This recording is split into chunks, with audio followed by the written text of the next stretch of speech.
Deməli, Milan 2026 qış Olimpiya oyunlarının açılışında erməni fiqurlu konki sürənlərin bir musiqi seçimi, bilirsiniz, rəsmi etirazı səbəb oldu.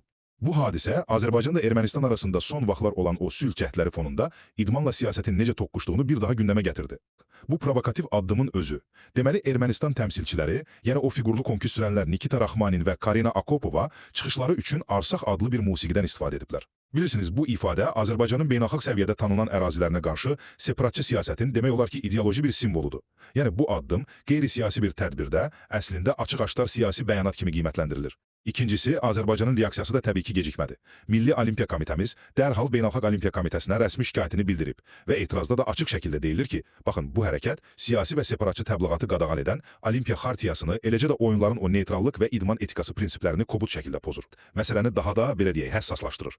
Yəni bir düşünün, bu addım hər iki ölkə liderinin İlham Əliyev və Nikol Paşinyanın sülh təşəbbüslərinə görə mükafatlandırıldığı bir vaxtda atılır. Təbii ki, bu son müsbət addımlarla tam bir ziddiyyət təşkil edir və regionda qurulan o etimad mühitinə ciddi şəkildə xələl gətirir. Bir sözlə, Olimpiyadadakı adi bir musiqi seçimi diplomatik bir etiraza çevrildi.